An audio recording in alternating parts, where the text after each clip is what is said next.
Terima kasih kepada Pak Joni yang cukup lengkap sekali, bahkan memaparkan mengenai situasi di Provinsi NTT terkait program-program, terutama program-program sosial, salah satunya adalah Jaminan Kesehatan Nasional, di mana sebenarnya yang menjadi pokok persoalan adalah terkait data. Kita ketahui sekali bahwa data itu saat ini memang sangat penting sekali.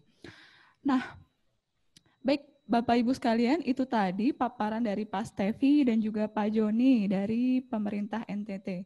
Untuk Bapak Ibu sekalian yang ingin bertanya, monggo dipersilakan untuk dapat mengklik pilihan hand raise-nya di sebelah kanan, atau kalau misalnya sambungannya belum baik, bisa melalui chat. Mungkin sambil menunggu, sambil mencairkan suasana, saya coba bertanya kepada Pak Joni selaku pihak pemerintah mengenai dana kompensasi, Pak. Tadi disebutkan oleh Pak Stevi bahwa kompensasi itu belum dilaksanakan. Kalau boleh Pak Joni ceritakan mengapa belum dilaksanakan, Pak? Persoalannya ada di mana? Boleh diceritakan? Silakan, Pak Joni. Karena tadi Pak Joni juga sebutkan bahwa ada satu kabupaten, yaitu Kabupaten Matim, yang ternyata belum memiliki rumah sakit. Gambarnya terputus ya, suaranya terhenti. Oh ya, putus-putus ya? Halo? Oh ya, sekarang jelas Pak? Halo? Ya, ini Halo? ya jelas ya. Suara saya terdengar dengan jelas, Pak Joni? Ini internet di provinsi aja sudah gini, Bu. Bayangkan sampai di kabupaten dan daerah, Bu.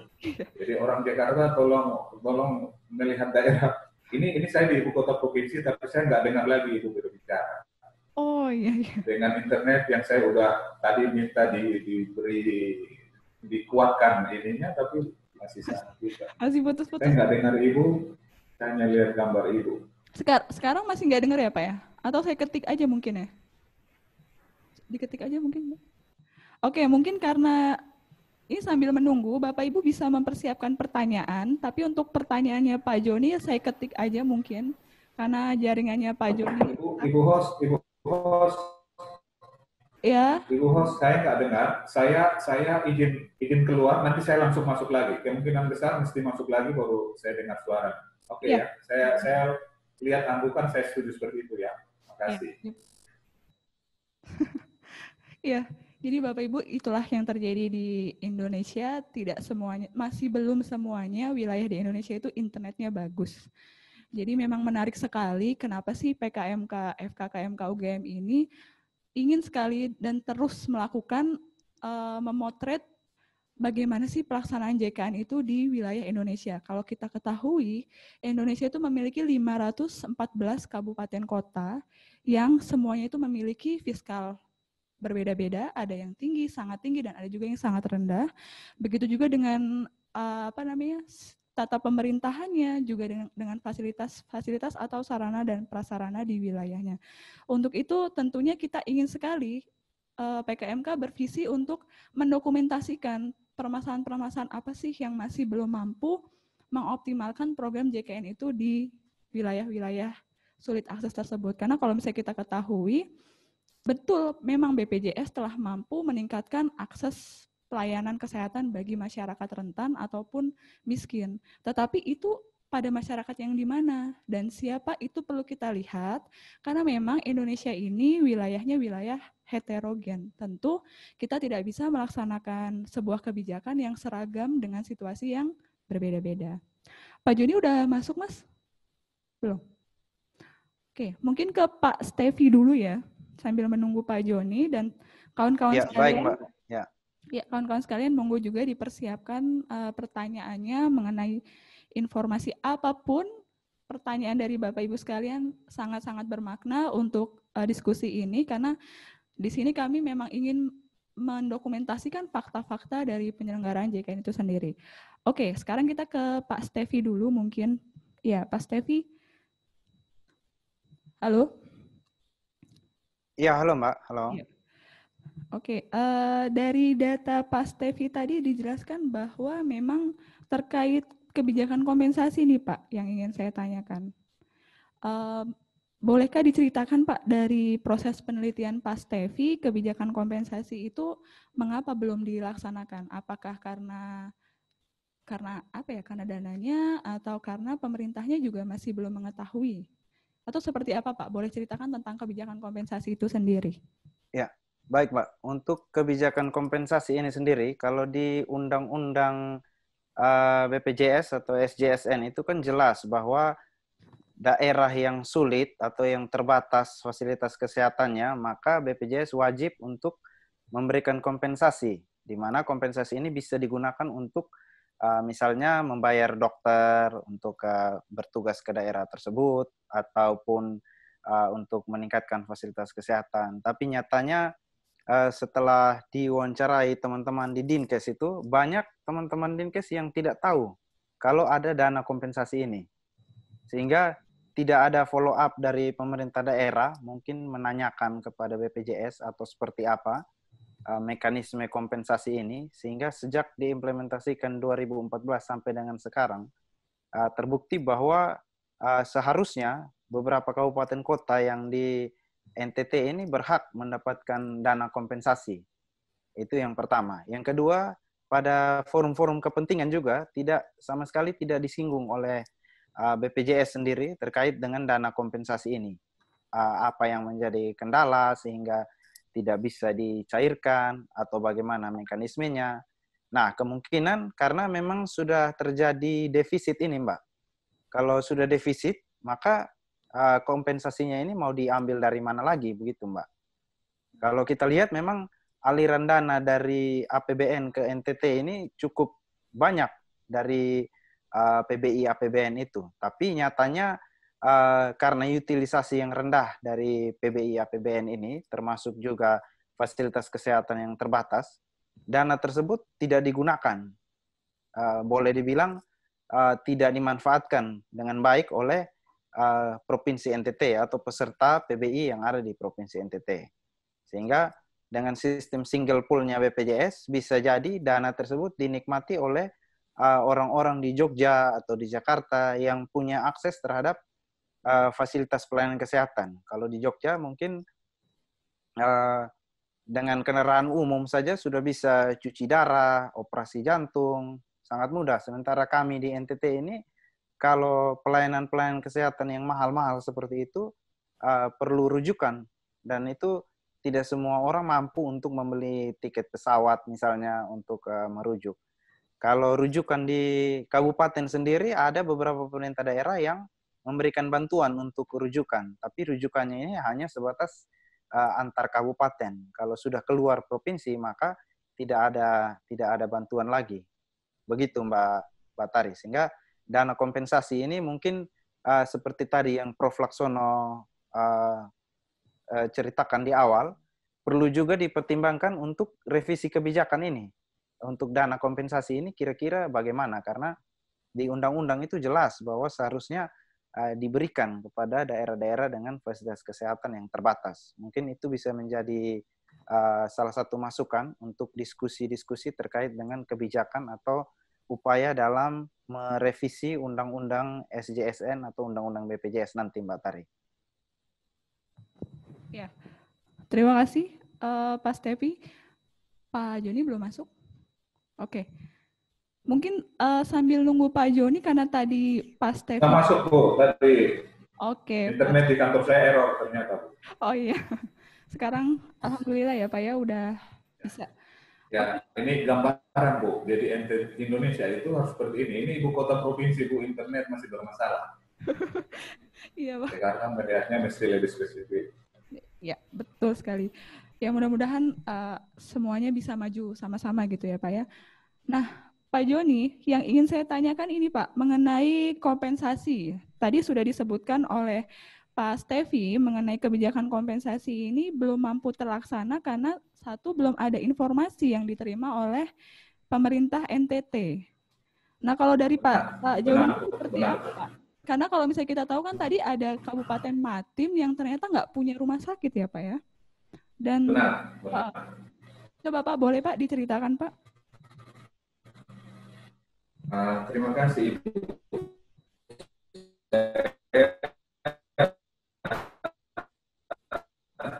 Tadi sekaligus juga koordinasi dengan teman-teman di Pak Stevi, kompensasi itu Pak Stevi izin. dan saya sedikit tadi. Oh Pak Joni. Ya, konfirmasi mereka. Iya, Pak Joni izin intervensi. Pak, mungkin kamera Pak Joni di off kan supaya suaranya tidak putus-putus dan internetnya lebih stabil. Kita coba ya. Menghemat data, benar. Iya, siap. Oke, silakan Pak. Halo. Ya, nah ini jelas Pak. Aduh, mohon maaf. Saya penanggaran di bagian keuangan untuk soal ini sudah pendanaan ini seperti apa. Dan waktu saya konfirmasi mereka juga menanyakan hal yang sama, maksudnya kompensasi yang bagaimana nih Pak Kabid, karena saya tahu kami kompensasi seperti yang dipresentasikan oleh Pak Stevi tadi, saya coba lihat kalimatnya adalah tanpa adanya dukungan finansial seperti kompensasi dan lain-lain, pembangunan kesehatan di daerah akan berjalan lambat sehingga berpotensi menyebabkan adanya perbedaan dalam kualitas layanan. Ini karena kompensasi seperti apa yang ini saya coba koordinasi dengan keuangan juga enggak ini. Saya khawatir saya memberi tanggapan yang salah malah di sini. Jadi tadi kita mau dengar bersama penjelasan dari Pak Joni mengenai pemenuhan kebutuhan pelayanan kesehatan bagi masyarakatnya yang berada di wilayah Matim. Yang mana tadi kita sama-sama ketahui bahwa wilayah Matim itu tidak punya rumah sakit. Di tahun 2019 datanya itu masih ada ternyata kabupaten kita yang belum punya rumah sakit. Nah mungkin sambil menunggu Pak Joni masuk lagi, tadi Pak Stevi juga menyebut nama Prof. Laksono. Mungkin saya akan ke Prof. Laksono dulu, Prof. Sambil menunggu atau mencairkan suasana webinar ini supaya juga audiens. Halo Ibu, saya udah dengar Ibu, tapi Ibu dengar suara saya enggak? Enggak. Sekarang udah dengar tapi tadi enggak. Ya. Boleh Pak diulang lagi Pak dari awal? Ya, jadi Manggarai Timur itu dia dari kabupaten induknya Manggarai. Dan memang untuk desain pembangunan kesehatan kami dalam desain RPJMD mereka dan bahkan dalam RKPD setelah kami dorong dari tingkat provinsi pada saat asistensi untuk mempercepat penyediaan layanan kesehatan rumah sakit ini. Dari sisi APBD kami juga mendukung di tingkat provinsi, kita NTT Provinsi Kepulauan. Tadi disampaikan misalnya kalau rujukan orang dari kabupaten di wilayah Flores atau Sumba harus menggunakan pesawat datang ke NTT. Maka saat ini kita lagi mendesain untuk mengadakan rumah sakit terapung, penganggaran rumah sakit terapung yang nanti dia bisa beroperasi di wilayah Flores maupun Sumba. Sehingga nanti untuk rujukan kesehatan itu tidak harus mereka datang ke dua rumah sakit PPB yang ada di provinsi, tetapi kita mendekatkan ke mereka di Kepulauan, bahkan yang di wilayah Flores maupun kabupaten. Konsep ini yang sedang kita bangun karena selama ini memang benar rumah sakit provinsi yang ada di Kota Kupang itu terkesan sebagai rumah sakit orang di Kota Kupang saja, tidak untuk rumah sakit di keseluruhan NTT karena kondisi itu yang bisa kami berikan. Tentu ini juga dalam konsep kolaborasi bersama antara pemerintah kabupaten kota dan pemerintah. Saya kembalikan, Bu. Ya, terima kasih Pak Joni. Baik, supaya diskusi ini mengalir, mungkin saya akan ke Prof. Laksono saat ini menanyakan terkait kompensasi, Prof. Kalau misalnya saya searching nih, kalau misalnya kita baca Undang-Undang SJSN 2004, ternyata kompensasi itu udah ada berapa tahun? 2004, sekarang 2020, sudah ada 15 tahun yang lalu, Prof. Dan itu kalau misalnya kita lihat di penjelasan Undang-Undang SJSN, itu bentuk kompensasinya ada berupa uang tunai, pengiriman tenaga kesehatan, atau alat kesehatan. Nah, seperti apa, Prof, untuk dana kompensasi? Apa pemenuhan kebijakan kompensasi itu seharusnya dipenuhi dengan konteks seperti NTT tadi yang telah dipaparkan oleh Pak Stevi maupun Pak Joni? Ya, terima kasih Mbak Tari ya. Bisa dengar ya? Ya, jelas, Prof. Ya, memang ini satu hal yang menjadi isu kunci di JKN ya. Ketika melihat JKN ini sebagai sebuah sistem yang sangat sentralistik ya. Ya, hari Kamis nanti kita bahas juga nih kegiatan masalah ini secara nasional ya, hanya NTT ya.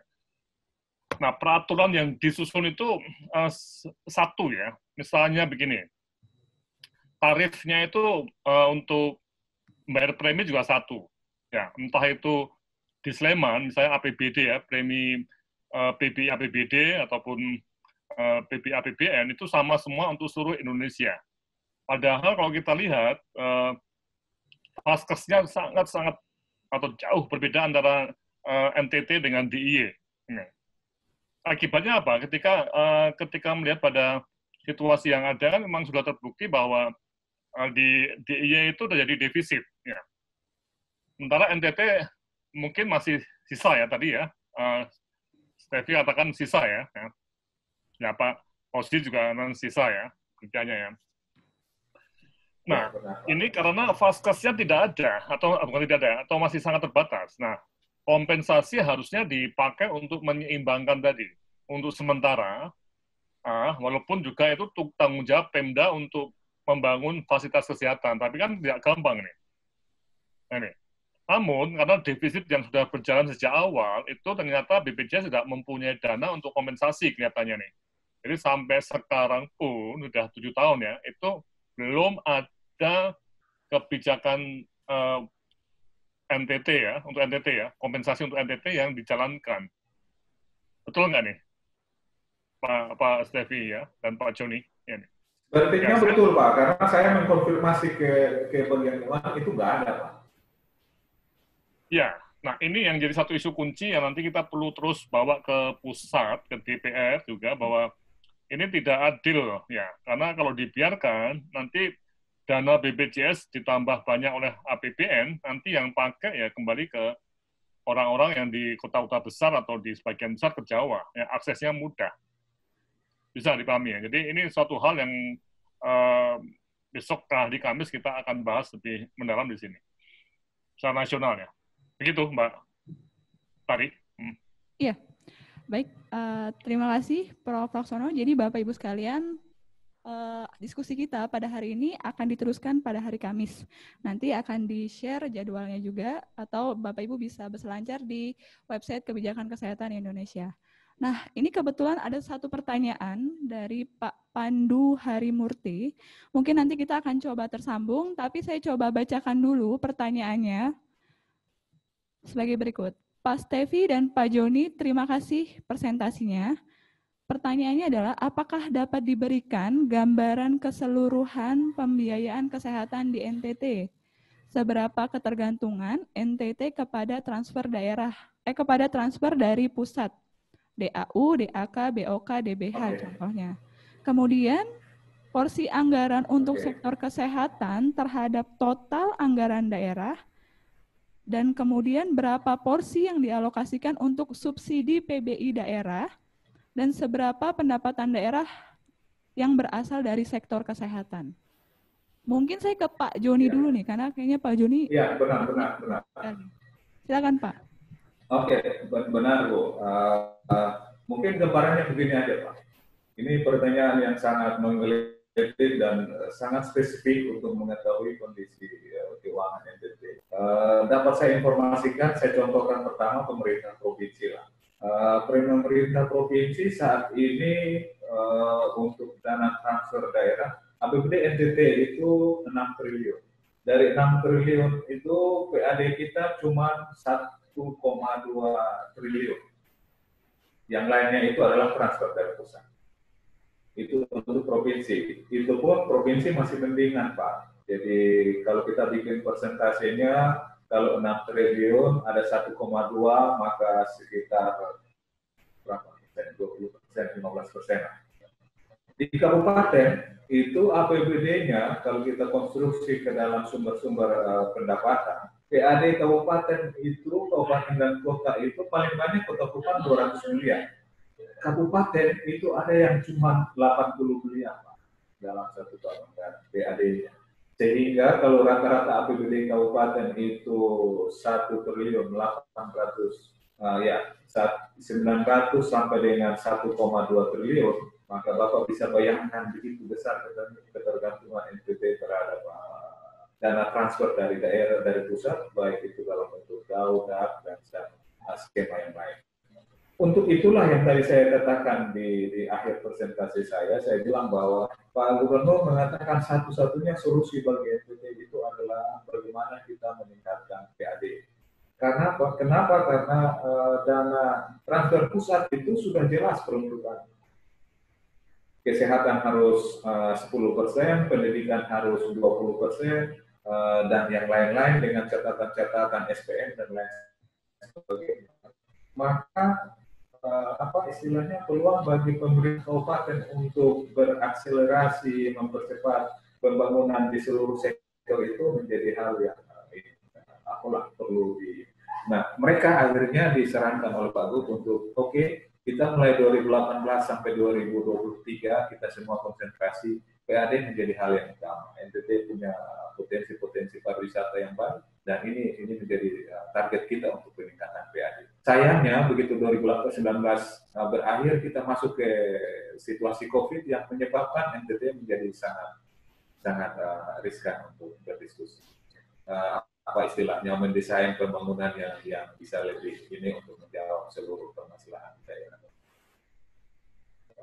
Itu total anggaran untuk kesehatan kita NTT termasuk yang cukup baik dalam presentasi yang disampaikan oleh Pak Tito pada saat rapat evaluasi. NTT persentase untuk kesehatannya cukup baik, juga pendidikannya cukup baik, mendekati kepada anjuran 10% dan 20% yang telah disampaikan. Mungkin itu sedikit gambaran kasarnya, saya kembalikan ke Ibu Stefi. Mudah-mudahan masih didengar nih suara kamu. Iya. Oke, mungkin Pak ditambahkan seberapa besar pendapatan daerah dari sektor kesehatan? Kalau detail itu saya nggak ini ada angka pastinya, tapi secara total pendapatan NTT itu 1,2 triliun untuk provinsi. Kalau kabupaten kota itu, Kota Kupang yang paling besar 200 miliar, itu keseluruhan loh, 200 miliar, sedangkan kabupaten yang lain itu yang ada yang di bawah 80 miliar satu tahun PAD-nya. Jadi nanti kalau kita transfer lagi ke soal kesehatan, ya kan kita tahu bahwa penerimaan terbesar ini kan dari pajak kendaraan. Jadi kalau 80 miliar ya bisa dihitung-hitung lah. Oke.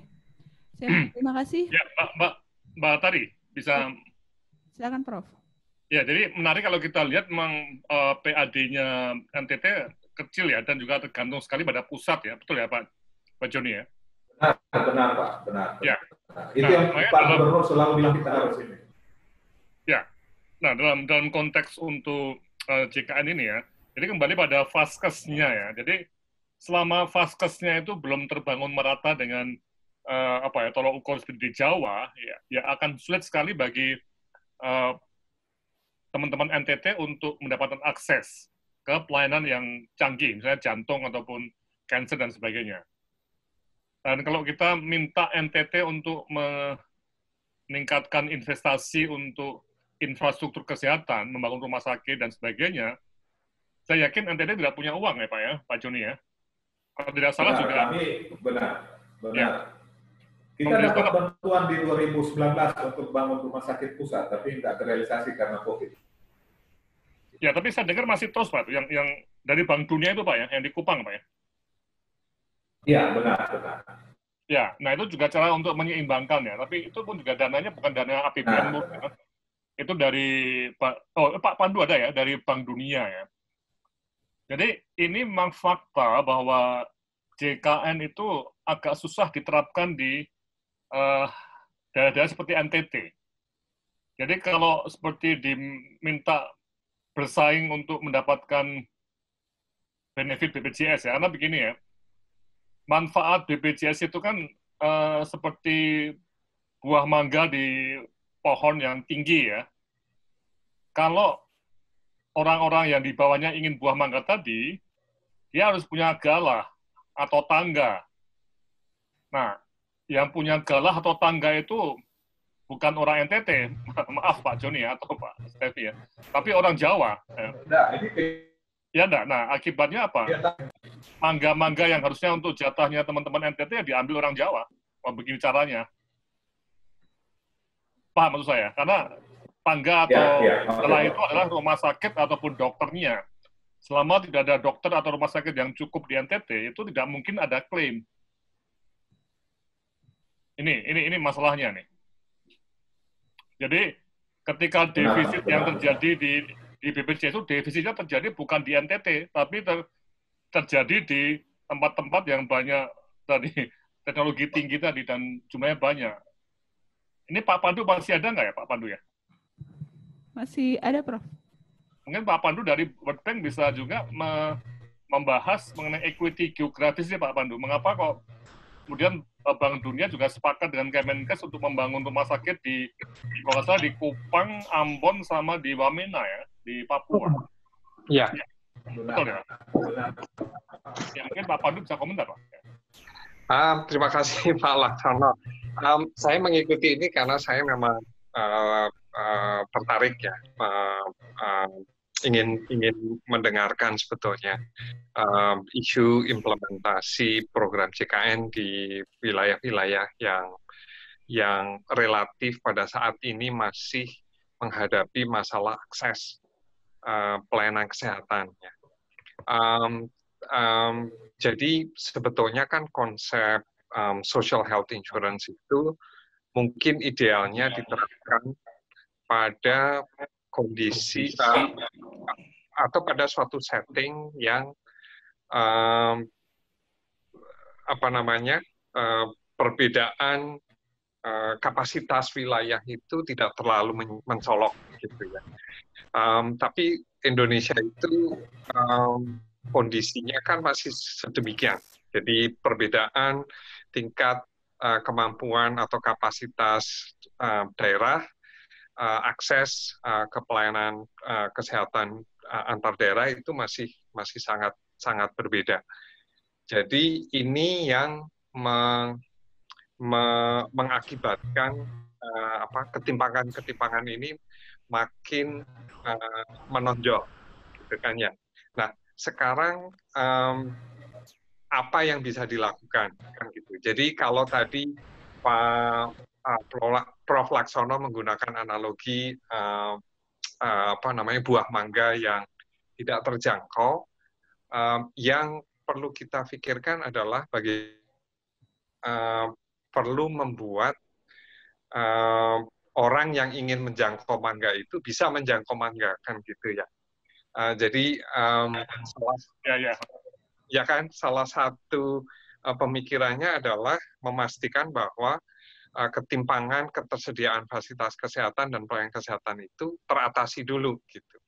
Tapi ini kan dilakukan secara paralel ya. Jadi kan karena kondisinya masih sedemikian. Jadi perlu ada advokasi yang sangat kuat ke Kementerian Keuangan, Kementerian Perencanaan Bappenas dan Kementerian Kesehatan untuk mengurangi tajamnya perbedaan kapasitas daerah dalam memberikan pelayanan. Saya kira kalau saya itu yang perlu kita fokuskan, tapi pada saat yang bersamaan bagaimana meminimalisir ketimpangan pendanaan yang ada, gitu kan ya. Jadi ini PR bersama sih. Kalau soal investasi peningkatan kapasitas pelayanan itu mungkin kita bisa dengan segera lebih mungkin untuk dilakukan gitu. Untuk yang ketimpangan pembiayaan ini yang akan lebih sulit untuk dijawab Pak Laksono, Prof Laksono. Mungkin ada mekanisme khusus yang perlu dibuat untuk daerah-daerah terpencil ini untuk sementara mengurangi ketimpangan pembiayaan itu. Oleh karena itu tadi saya mempertanyakan gambaran keseluruhan pembiayaan kesehatan karena itu sangat penting untuk memahami apa sih yang terjadi di daerah terpencil. Saya kira sementara itu dulu Prof. Laksono dan tertarik untuk berdiskusi lebih lanjut dengan teman-teman di NTT. Terima kasih. Iya. Pak Pandu, mungkin data detailnya nanti saya coba kirimkan ke Bapak ya, biar setelah meeting ini, biar kita NTT bisa dapat masukan yang baik. Iya, baik. Terima kasih Pak Pandu dan juga Prof. Laksono atas informasinya dan wawasannya. Oke, sudah ada yang mengangkat tangan. Boleh Mas Riri tolong disambungkan ke Kak Sandra Franz. Halo. Halo. Halo, selamat sore Kak. Selamat sore Mbak Tari. Mohon izin Prof untuk menyampaikan pendapat. Terima kasih sekali buat Pak Stevi dan juga Pak Joni untuk presentasinya. Saya juga dari NTT, sehingga ini sangat dekat sekali ya dengan saya. Mungkin kalau komentar saya mungkin terkait dengan peluang tentang di sistem kesehatan di NTT. Kalau tadi kan sudah dibahas banyak bahwa fasilitas kesehatan lanjutan di NTT itu kan masih sangat kurang. Tapi saya mau mengingatkan kembali ke kita bahwa di NTT itu kan untuk fasilitas kesehatan primer seperti puskesmas itu kan sepertinya saya juga tidak tahu datanya, tapi kan kemungkinan besar di semua kecamatan itu kan sudah ada puskesmas maupun juga klinik dokter yang mungkin bekerja sama dengan BPJS. Nah, pertanyaan saya di sini adalah apakah masih ada peluang untuk penguatan vaskes primer dalam hal edukasi kesehatan dan juga pencegahan penyakit. Jadi memang harus dimulai semuanya dari hilir seperti itu, pencegahan sebelum dia akhirnya jatuh sakit dan sebagainya. Jadi maksud saya, apakah saat ini menurut observasi ataupun sudah dilakukan penelitian dari Pak Stevi atau mungkin dari Pak Joni, bahwa pemanfaatan atau bukan pemanfaatan tapi kinerja dari vaskes primer di NTT itu sudah bisa menjawab dalam hal pencegahan penyakit seperti itu. Terus yang kedua, peluang yang kedua yang saya rasa NTT juga punya, seperti juga tadi sudah disinggung oleh Prof. Laksono, kita memiliki banyak sekali NGO internasional maupun lokal yang banyak sekali berkegiatan di NTT. Cuma yang menurut pengamatan saya, karena saya juga beberapa kali bekerja dengan mereka, NGO ini kan kebanyakan hanya misalnya ada api di mana terus dipadamkan seperti itu kan, tidak menjawab betul-betul dari pokok permasalahan. Apakah adakah peluang di sini untuk mengikut sertakan NGO private sector yang lain dalam sistem kesehatan daerah di NTT? Begitu saja. Terima kasih. Ya, terima kasih Kak Sandra atas pertanyaannya. Mungkin saya langsung ke Pak Joni atau ke Pak Joni dulu mungkin ya, untuk dapat menjawab pertanyaan dari Kak Sandra. Halo, Pak Joni dapat terhubung? Oke. Terhubung, Bu, tapi suaranya Ibu Sandra nggak terlalu saya dengar. Mungkin Ibu bisa kasih ringkasannya biar saya bisa paham. Iya, jadi yang pertama itu mengenai bagaimana sih kinerja dari vaskes primer yang ada di Provinsi NTT? Apakah sudah baik untuk melaksanakan promotif dan preventif terhadap penyakit? Seperti itu Pak, itu satu. Terus yang kedua mengenai NGO internasional yang kita ketahui kan banyak berada di NTT, tetapi perubahan yang diberikan oleh NGO tersebut masih bersifat kontemporer atau belum sistematis untuk membawa perbaikan kesehatan di NTT. Kurang lebih seperti itu Pak. Nanti kita sambungkan lagi Pak Sandra. Ya, makasih Ibu. Makasih Bu Sandra untuk masukannya untuk kita berdiskusi. Yang pertama soal kinerja dari fasilitas layanan kesehatan pertama primer, yaitu puskesmas. Kalau kita bicara kewenangan, memang ini ada di kabupaten. Tetapi pemerintah provinsi merasa perlu untuk turut mendukung terciptanya layanan kesehatan bagi masyarakat secara baik. sehingga lewat dukungan APBD provinsi pun masuk sampai ke tingkat-tingkat puskesmas. Kalau dilihat misalnya untuk tenaga perawat, tenaga kesehatan lainnya yang ini, itu bahkan APBD provinsi merekrut lewat dana APBD dan ditempatkan di kecamatan-kecamatan, di puskesmas-puskesmas. Saya dalam diskusi dengan teman-teman Kementerian Kesehatan ditanya, logo, Pak, itu kan bukan kewenangan teman-teman di provinsi kalau kita bicara SPM. Saya bilang, kalau kita menunggu kabupaten dengan kondisi seperti ini sampai kapan, Pak, teman-teman kesehatan pusat? Maka provinsi harus masuk. Itu dari sisi SDM-nya. Yang kedua dari sisi apa istilahnya kemampuan, keterampilan dan lain sebagainya. Itu juga kami dukung lewat pelatihan-pelatihan. Bahkan teman-teman dari provinsi itu harus turun sampai ke puskesmas-puskesmas untuk mendukung pelatihan itu. Bicara kewenangan, itu provinsi sebenarnya tidak. Tetapi APBD harus masuk. Kenapa? Karena kita tidak bisa meninggalkan kondisi seperti itu. Yang ketiga dari sisi sarana prasarana, desain rumah sakit terapung yang sekarang pemerintah provinsi rancang itu adalah juga termasuk ada untuk menjangkau lokasi-lokasi yang tidak punya puskesmas. Ada pulau-pulau kecil di NTT. NTT ini pulaunya ribuan.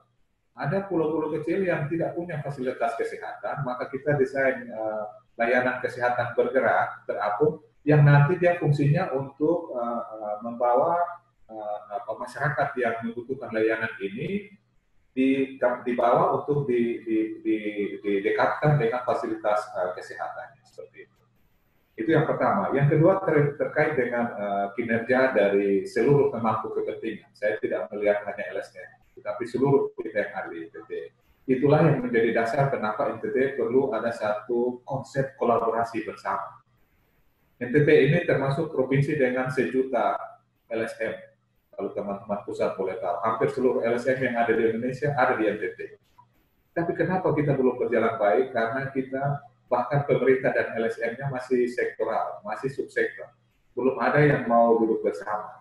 Saling percaya di antara kita belum terjadi, maka kita bersyukur kita punya gubernur yang sekarang mau mengajak kita untuk bersatu, yang LSM-nya bersama dengan pemerintah, seluruh pemangku kepentingan, supaya kita evaluasi kinerja bersama. Kalau LSM tidak membuka diri, pemerintah juga tidak membuka diri, ya kita selesai sampai sini. Pemerintah sekarang tidak lagi bekerja sendiri. Saya bahkan tadi baru habis pertemuan dengan, sebelum pertemuan ini saya pertemuan dengan Save the Children dan Nutrisi Internasional. Kita berkolaborasi untuk penanganan stunting di NTT. Dan ini yang akan kita terus kembangkan ke depan. Jangan Save the Children turun ke lapangan tanpa pengetahuan pemerintah provinsi dan akhirnya kita tumpang tindih. Mungkin masih ada kekurangan, tetapi kalau ada Ibu Sandra dan teman-teman yang lain, kita akan saling mengingatkan agar supaya NTT dengan sumber daya terbatas bisa optimal dalam pelaksanaan. Saya sedikit mengomentari soal data yang tadi diminta oleh Pak Pandu. Saya sangat membutuhkan masukan ini. NTT perlu ini. Nanti saya coba lengkapi datanya, saya berikan, mudah-mudahan Pak Pandu dan teman-teman di pusat bisa memberi rekomendasi yang bagus bagi kami. Terima kasih. Ya, terima kasih Pak Joni. Mungkin saya sekarang ke Pak Stevi untuk memberikan tanggapan Pak atau tambahan mungkin. Ya, baik Mbak Tari, bisa terdengar kah? Ya, suaranya terdengar dengan jelas. Ya, baik. Saya mau memberikan tanggapan yang terkait dengan fasilitas pelayanan primer. Memang betul, kalau untuk fasilitas pelayanan primer, hampir di semua kecamatan itu sudah mempunyai puskesmas. Tapi kembali lagi, ketenagaan ini menjadi masalah yang cukup besar untuk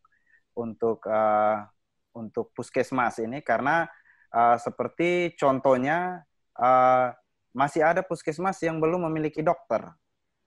Nah, ini pemerintah daerah sendiri sudah berusaha untuk bisa menarik tenaga dokter ini untuk bekerja di puskesmas, misalnya dengan memberikan beasiswa dalam bentuk jangka panjang anak-anak daerah untuk bisa bersekolah dokter dan kemudian mengabdi ke puskesmas. Namun itu kan jangka panjang. Sementara jangka pendeknya adalah memberikan insentif. Tapi kembali lagi yang Pak Joni sampaikan itu, pembangunan ini yang perlu semua sektor bergerak. Karena kalau puskesmasnya itu di daerah yang jauh, berapapun insentifnya tidak akan ada dokter yang mau untuk bertugas di sana. Begitu.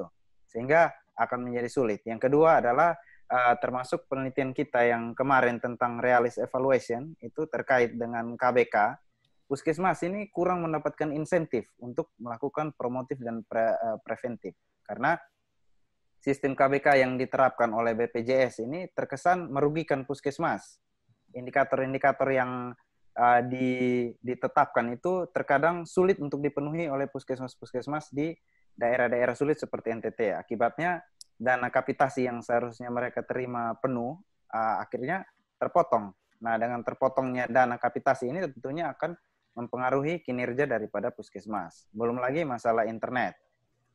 Contohnya misalnya di Kabupaten Kupang, untuk mengupdate pikernya itu saja mereka harus bergiliran ke ibu kota kabupaten untuk mendapatkan akses internet dan mengupdate data yang ada di piker itu. Karena kalau terlambat di submit, maka akan ada sanksi seperti itu. Jadi ini bukan hanya masalah puskesmasnya saja, tapi juga sektor-sektor lain yang perlu bergerak secara bersama-sama. Misalnya pembangunan. Pembangunan harus diarahkan ke daerah-daerah yang ada fasilitas kesehatannya, sehingga akses jalan bisa terbuka, akses listrik, dan lain sebagainya, sehingga bisa bekerja dengan maksimal untuk tenaga puskesmas ini. Seperti itu mungkin Mbak Tari gambarannya. Iya.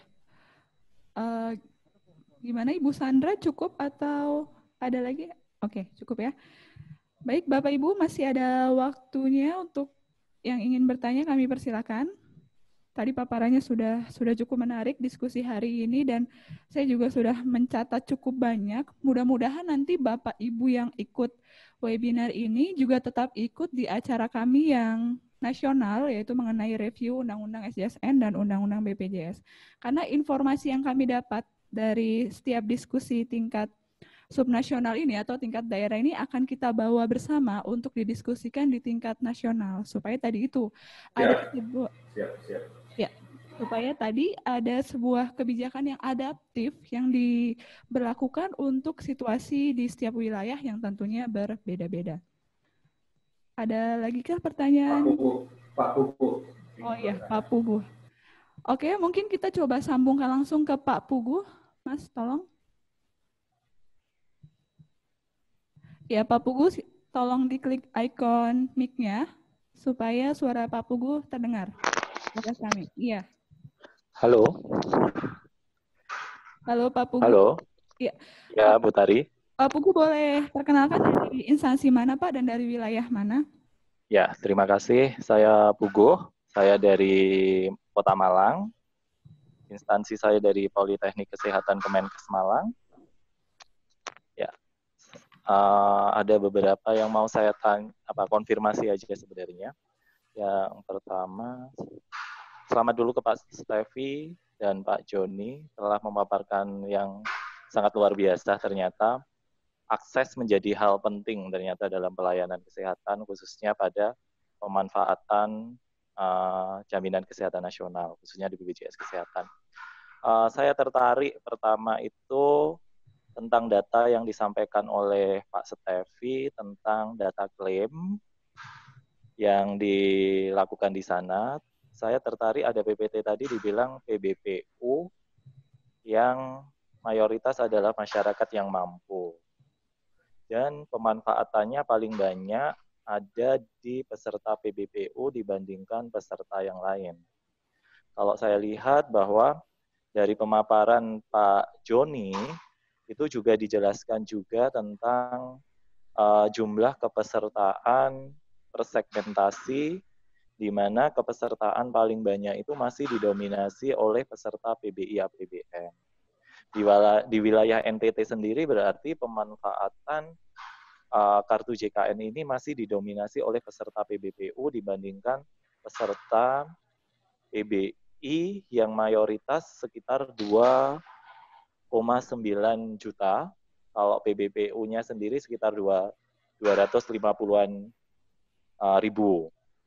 Ini hal yang menarik menurut saya. Dari satu hal di NTT kita belum ke apakah nanti NTT defisit dibandingkan dengan negara dari provinsi yang lain, tapi dari NTT-nya sendiri itu data yang menarik itu adalah peserta PBPU yang mendapatkan mengakses pelayanan kesehatan paling banyak dibandingkan peserta PBI, APBN maupun PBI, APBD.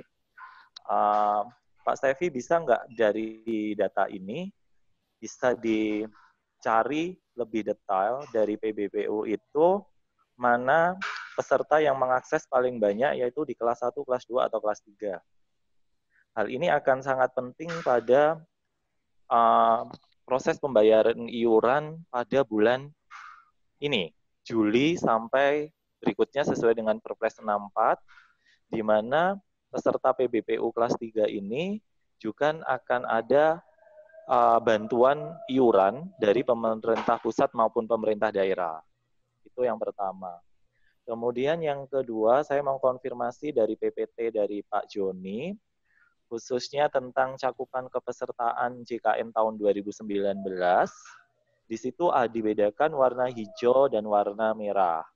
Menarik juga di sana ada beberapa kabupaten kota yang sudah UHC. Tapi ada satu kabupaten kota yang saya menarik, UHC-nya lebih besar daripada jumlah penduduknya, yaitu di daerah Sumba Barat Daya. Ya, jumlah penduduknya lebih kecil daripada peserta yang ikut jaminan kesehatan. Mungkin ya itu. Kemudian yang berikutnya menarik juga tentang data peserta PBI yang ditetapkan oleh beberapa masyarakat miskin yang ditetapkan oleh beberapa lembaga tadi. Itu kok tidak sesuai atau memang bagaimana sekarang yang saya tanyakan gini, bagaimana proses pemerintah daerah provinsi NTT itu melakukan tracing terhadap masyarakat yang tidak mampu untuk mendapatkan kartu JKN KIS kelas 3 yang notabene dibiayai oleh pemerintah daerah, dan bagaimana cara cross-check-kan antara kriteria yang diberikan oleh pemerintah pusat dengan pemerintah daerah khususnya untuk peserta PBI. Ini hal yang menarik perlu kita diskusikan lebih lanjut sebenarnya. Hal ini kemungkinan besar, apalagi dana yang diberikan ini dari pemerintah daerah, takutnya ada hal yang tidak sesuai. Peruntukannya seharusnya peserta ini sudah mampu, tapi masih mendapatkan bantuan iuran dari pemerintah. Itu yang kedua. Kemudian yang ketiga, tentang akses pelayanan. Belum ke akses. Ke Pak Joni dulu. Apakah Pak Joni dengan BPJS Kesehatan di Provinsi NTT itu berjalan dengan baik enggak? Dibuktikan dengan apakah pemerintah daerah menerima data kinerja JKN Provinsi NTT secara terupdate dan melalui laporan dalam bentuk hard, bukan dalam bentuk presentation. Nah, hal ini akan bisa menilai juga bagaimana tata kelola BPJS Kesehatan di Provinsi NTT. Salah satunya tentang keterbukaan, akuntabilitas, dan lain-lainnya itu. Tadi menarik juga Pak Stevi bicara tentang informasi data yang tersentralisasi dan bisa diakses. Kemudian yang berikutnya tentang akses pelayanan. Tentang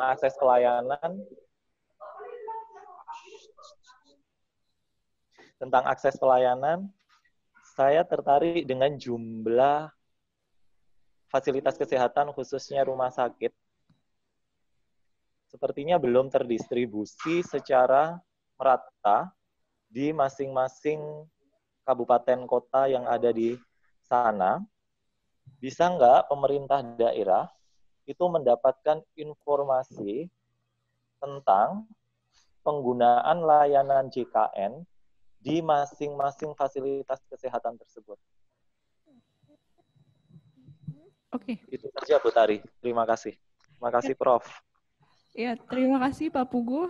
Ini kalau saya hitung bukan 3 Pak, tapi 5 pertanyaan. Oh, 5 pertanyaan. Ya, mungkin saya ke Pak Stevi aja deh gantian ya, nanti baru ke Pak Joni. Nih, Pak Stevi, pertanyaan dari Pak Pugu mengenai bisa nggak kira-kira ya nanti kita akan meneliti lagi atau bisa nggak datanya dapat penggunaan pelayanan kesehatan, penggunaan utilisasi JKN itu kan terbesar adalah PBPU atau didominasi oleh PBPU. Bisa nggak kalau misalnya nanti dilakukan penelitian lagi PBPU di kelas mana sih yang banyak menggunakan pelayanan yang banyak menggunakan manfaat dari JKN itu sendiri? Monggo Pak Stevi. Ya, terima kasih Mbak Tari dan juga Pak Pugu. Untuk penelitian kita yang kita temukan itu di NTT sendiri, akses data ini masih sangat terbatas. Satu-satunya kesempatan bagi Dinas Kesehatan untuk memperoleh data itu adalah yang pertama itu dari penambahan atau perpindahan jumlah peserta yang dikirimkan oleh BPJS kepada Dinas Kesehatan Provinsi terkait dengan kapitasi. Jadi ada perubahan tuh di fasilitas kesehatan primer, kapitasinya dengan jumlah pesertanya. Sementara tidak ada pembagian per segmentasi kelas. Yang kedua adalah melalui forum pemangku kepentingan itu yang dilaksanakan 2 kali setahun. Dengan data yang diterima itu adalah seperti presentasi yang tadi. Hanya dalam bentuk presentasi, tidak ada data detail per kelas dan per utilisasi. Makanya di kesimpulan saya itu ini perlu diminta lagi karena pemerintah daerah ini berhak untuk meminta data utilisasi, data klaim karena mereka ini kan ibaratnya adalah konsumen. Mereka membayar untuk PBI mereka. Nah, ini penelitian yang di beberapa kabupaten kota, salah satunya di Kabupaten Kupang, sudah sempat dimintakan juga ke BPJS. Tapi yang diberikan itu hanya yang untuk PBI daerah, yang dibayarkan oleh daerah. Sementara kepesertaan yang lain tidak didapatkan. Sehingga akan sangat sulit bagi pemerintah daerah untuk melakukan perencanaan. Saya setuju juga dengan Pak Pugu terkait dengan yang per kelas itu, karena pemerintah daerah harus tahu jumlah yang di kelas 3 ini berapa. Sehingga dari jumlah yang ada itu, yang masuk menyambung dari Pak Joni tadi, yang masuk dalam desil ke-5, 6, 7 itu berapa orang. Sehingga bisa dipetakan. Yang desil 5 ini kita subsidi berapa, begitu. Karena desil 1 sampai 4 itu kan masuk PBI. Desil 6 ini kita subsidi berapa, desil 7 kita subsidi berapa. Sehingga tidak kewalahan pemerintah daerah. Kalau di Perpres 64 itu 2021 dia naik jadi 35.000 dan 35.000 itu akan digunakan untuk integrasi yang Jamkesda, pemerintah daerah akan kewalahan. Apalagi kabupaten kota yang PAD-nya tadi kata Pak Joni itu ada yang di bawah 80 miliar, sudah dibayarkan semua untuk Jamkesda, Dinas Kesehatan mau bikin apa lagi begitu. Sehingga akan sangat sulit. Ini yang perlu dipikirkan nanti untuk integrasi Jamkesdanya ini, berapa cost sharing untuk subsidinya ini. Karena itu perlu data yang sangat kuat. Sementara untuk utilisasi rumah sakit, itu juga belum ada, Pak Pugu. Hasil penelitian kami, memang data yang ada di Dinas Kesehatan itu hanya yang berasal dari forum pemangku kepentingan itu. Sementara untuk Dinas Sosial, mereka lebih kepada yang DTKS itu, yang PBI APBN. Karena itu kan tanggung jawab mereka untuk membuat DTKS itu menjadi valid. Sehingga memang ini merupakan concern yang sangat besar. Semoga ada komunikasi yang lebih intens lagi dari pemerintah daerah, Pak Joni dan kawan-kawan, bersama dengan BPJS untuk bisa duduk bersama dengan dinas-dinas terkait, membuka semua akses data yang diperlukan, sehingga perencanaan ke depannya bisa lebih baik lagi. Begitu. Ya, terima kasih Pak Stevi. Selanjutnya saya akan ke Pak Joni. Halo Pak Joni, Ya, ngomong ya. ya, terima kasih Ibu host. Saya sependapat juga dengan Pak Stevi. Iya. Di simpulan terakhir saya bilang soal data, data soal kebijakan APBD, anggaran APBD, dan soal yang ketiga itu adalah manajemen informasi dan regulasi dari penyelenggara jaminan asuransi itu sendiri. Kalau kita sudah saling percaya, saling terbuka, saya pikir mungkin juga kita nggak perlu terlalu berdiskusi soal bahkan dibikin segmentasi daerah dengan kekuatan keuangan daerah yang kecil misalnya. Kalau kita terbuka, kita saling ini di antara sesama penyelenggara pemerintahan ini, saya pikir tidak masalah. Tapi saya nggak mau bilang bahwa ini di sini ada mafia dan lain sebagainya. Gitu. Tapi ini yang sekarang sedang terjadi. Kenapa kita masih belum cukup detail merancang penganggarannya? Itu karena memang basis data kita belum cukup tepat. Yang bahkan yang PBI juga yang hanya berharap dari yang nasional punya, yang berharap dari DTKS itu, yang kita sama-sama tahu sejarah DTKS-nya itu berasal dari basis data terpadu tahun 2015, yang untuk wilayah NTT itu terkonfirmasi update-nya itu hanya di bawah 10-15%, maka data itu tidak pernah valid benar dengan kondisi 2015 dengan kondisi saat ini 2020. Sehingga akhirnya memang bias, terjadi salah sasaran yang banyak. Dan saat ini untuk jaring pengaman sosial yang karena COVID ini itu memberi pelajaran bagi NTT bahwa oke, kita data perlu menjadi sasaran kunci. Nanti kita berbicara aspek teknis lainnya, tapi satu kita pastikan data, sehingga akhirnya konfigurasi program, kegiatan maupun anggarannya itu untuk menjamin jaminan kesehatan bagi penduduk yang miskin itu bisa tercover baik. Saya pikir juga bukan alasan bagi NTT untuk yang PAD-nya kecil dan lain sebagainya, karena pasti ada argumentasi. Dia kecil dan lain sebagainya karena jumlah penduduk, luas wilayah dan lain sebagainya, sebaran penduduk dan lain sebagainya, itu bisa didiskusikan jadi panjang lebar begitu, dan itu bukan alasan bagi NTT. NTT harus berusaha untuk meningkatkan PAD, itu sisi yang pertama. Yang kedua, orang-orang yang ada di NTT harus saling terbuka untuk menyelesaikan permasalahan yang ada di NTT. Soal dukungan dari pemerintah pusat dan yang lain-lain itu adalah hal yang kedua. NTT sendiri yang harus menyelesaikan persoalan kita sendiri, baru kita berpikir untuk mendapatkan dukungan dari yang lain. Tetapi saya sepakat soal kompensasi tadi. Benar bahwa kita harus menyiapkan secara keseluruhan. Kalau tidak, ya seperti tadi ilustrasi mata tadi itu. Jadi kita bergotong royong, tetapi kita nggak sempat bisa untuk mendapatkan mangganya. Kita bergotong royong untuk teman-teman yang lain yang dapat mangganya. Maka konsep kompensasi itu yang mungkin perlu diperhatikan dan diangkat di level nasional. Bagaimana untuk kondisi NTT dengan fasilitas kesehatan yang belum cukup, karena begini, di NTT itu kalau orang bilang BPJS itu standar. Jadi nanti obatnya itu adalah segala sakit. Itu obatnya itu kalau nggak salah namanya apa kalau kita ke puskesmas itu? Paracetamol. Jadi ya segala sakit itu paracetamol. Jadi orang akhirnya berpikir kalau BPJS ya sudahlah paracetamol lah. Sehingga akhirnya juga minat masyarakat untuk menggunakan ini juga menjadi tanda tanya lah begitu. Jadi ini kebetulan Ibu Host sudah langsung menanggapi karena memang begitu kondisi NTT. Barangkali di level nasional juga seperti itu. Yang namanya BPJS itu yang standar. Padahalnya sebenarnya bukan itu. Kalau kita punya fasilitas yang baik, maka dia bisa mengakses untuk hal-hal yang lebih besar. Mungkin teman-teman di Jakarta ya, tapi bagi kami di daerah, BPJS itu adalah, ya itu apa yang kuning itu namanya apa? Paracetamol dan yang satu vitamin itu. Terima kasih, Bu. Iya, baik, terima kasih. Pak Joni, ada satu nih pertanyaan yang belum terjawab, Pak. Terkait cakupan kepesertaan, tadi Pak Puguh menyimak ada wilayah yang kepesertaan melebihi 100%. Benar, ini menyangkut data sih sebenarnya. Kita tampilkan data itu karena itu yang kita dapatkan, Bu. Jadi dalam diskusi dengan jadi kita ada punya rapat berkala. Saya kalau rapat universitas itu saya belum pernah hadir. Tetapi yang saya dapatkan itu adalah memang ada beberapa kabupaten yang coverage-nya lewat. Ya saya juga bayangkan yang lewat ini ya ada data sesuatu di dalam begitu. Jadi akhirnya saya bersimpulan bahwa data menjadi hal yang utama, Bu. Saya tidak menjawab secara spesifik, tapi secara umum kita tahu bahwa oke, ada persoalan. Dan saya yakin tadi pertanyaannya karena beliau tanya soal itu. Kok bisa lari lewat begitu? Ya, makasih. Ya baik, mudah-mudahan yang lebih itu beneran ada orangnya ya Pak ya.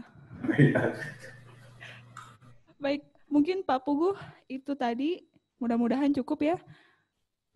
Atau mau ada tambahan karena dari BKKD Wonosobo juga ingin bertanya. Pak Puguh cukup atau gimana Pak? Oke, mungkin cukup untuk Pak Puguh. Kita langsung ke BP. Ada tambahan Mbak, bentar satu. Oh ya, silakan. Ya. Oke. Yang pertama tadi yang dibilang bahwa sebenarnya menarik itu ya semua menarik, tapi ini yang perlu saya cermati lagi itu seperti webinar minggu lalu dengan Prof. Laksono hari Kamis, kita bicara tentang kelas standar atau tadi yang bicara Mbak Tari itu tentang ya udah BPJS dapatnya paracetamol. Jadinya itu berhubungan dengan standar of care yang mungkin nanti bisa lebih diperjelas lagi sebenarnya. Ini mungkin tidak hanya di NTT sebenarnya, di seluruh Indonesia ngomongkan kelas standar.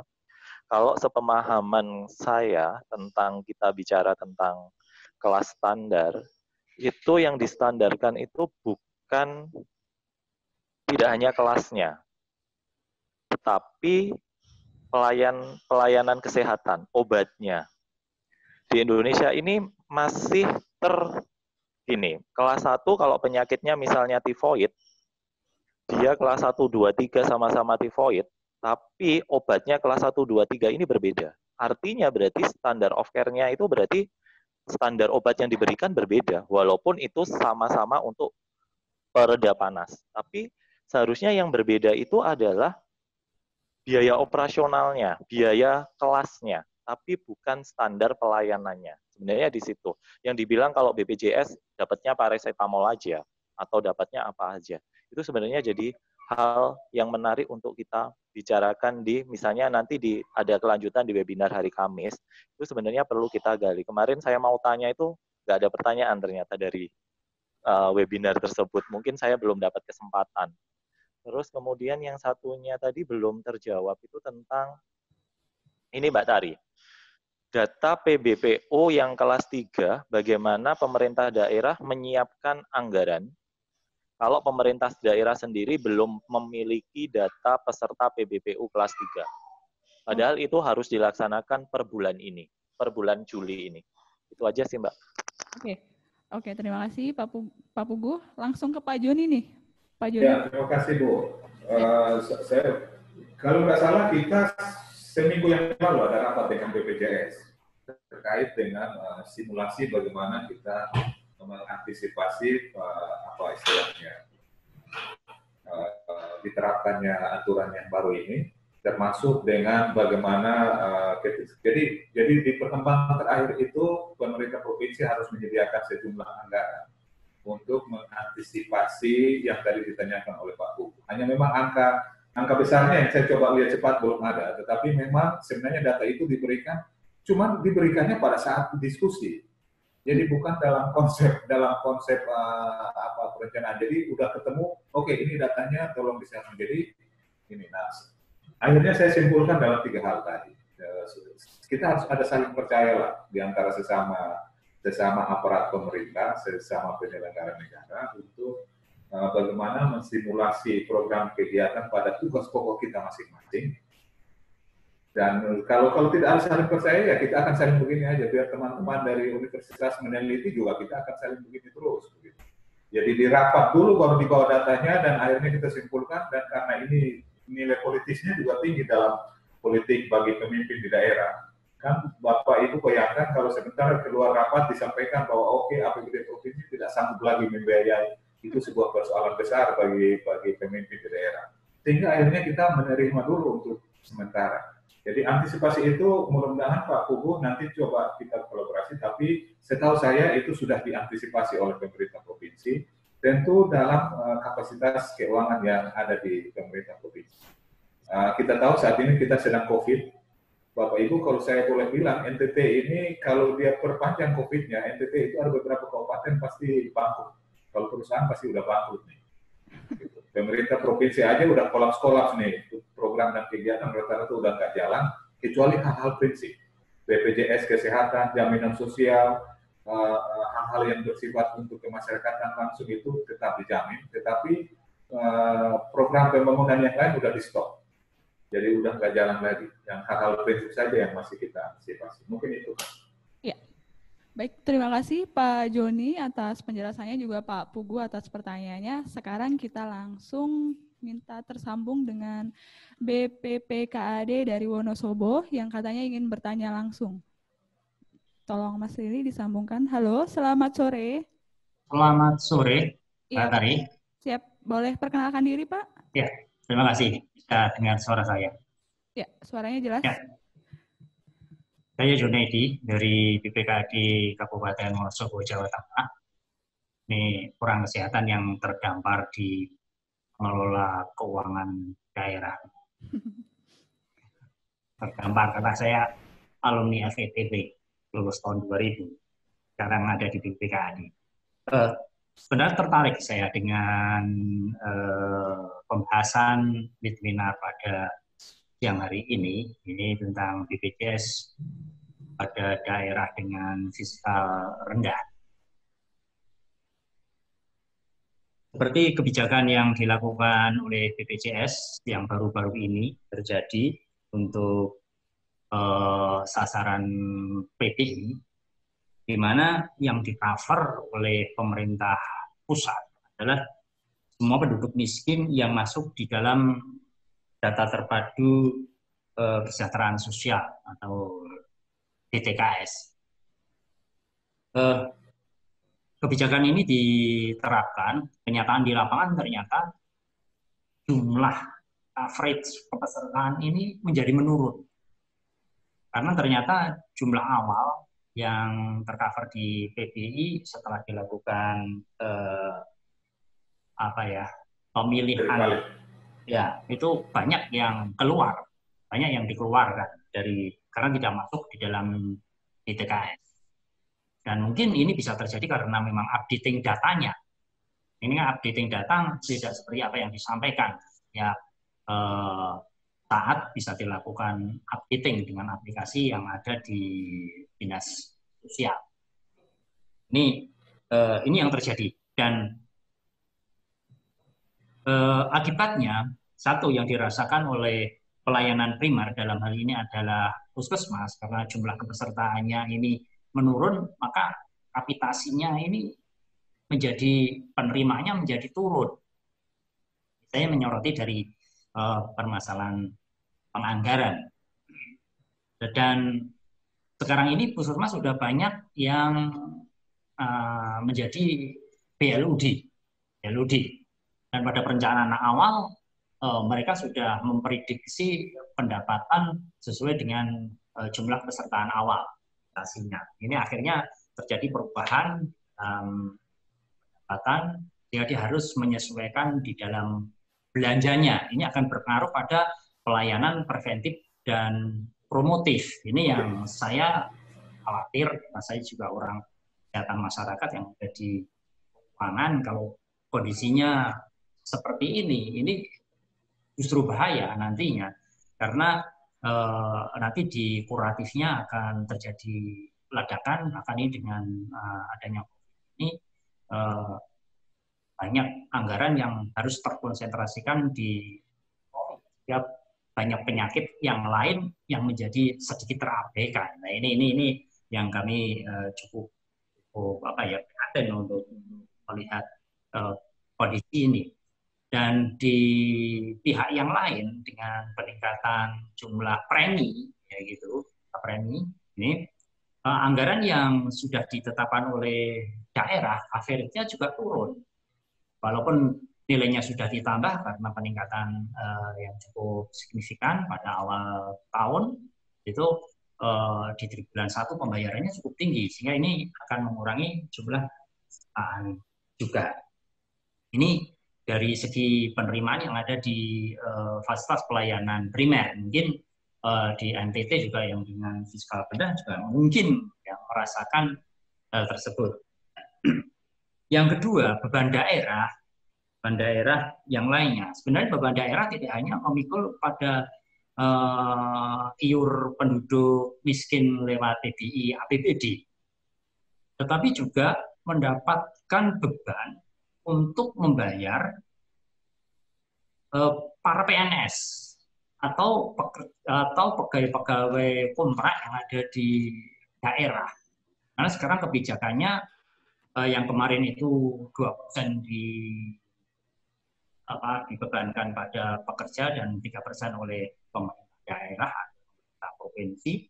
Sekarang 1% oleh pekerja dan 4% oleh pemerintah. Ini beban pemerintah daerah menjadi bertambah juga. Semula hanya 3%, menjadi 4%. Dan kebijakan lain lagi yang diterapkan oleh BPJS yang terkena tidak hanya pada gaji, tapi penerimaan lain. Dalam hal ini tukin, atau kalau guru, tunjangan fungsional guru. Ini juga 4%-nya dibebankan pada daerah.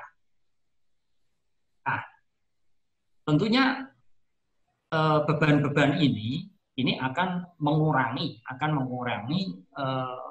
biaya yang semestinya bisa dialokasikan untuk pembangunan. Kita ambil contoh misalkan daerah kami. Hanya untuk membayar 4% dari tunjangan profesi guru saja dalam 1 tahun itu 6 miliar lebih yang harus kami alokasikan. Ya. Sementara tunjangan profesi guru yang ada semua guru yang ada di wilayah kami itu di situ anggarannya hanya mampir aja di APBD kami dan kemudian ditransfer ke guru-guru dan mereka membayar 1%-nya, yang 4%-nya itu harus dibebankan di daerah. Berpikir kalau misalkan itu diincludekan pada tunjangan guru, ya, bebankan pada APBN, maka yang di APBD ini bisa digunakan untuk membangun puskesmas. Biaya 6 miliar itu bisa untuk puskesmas mungkin. Ini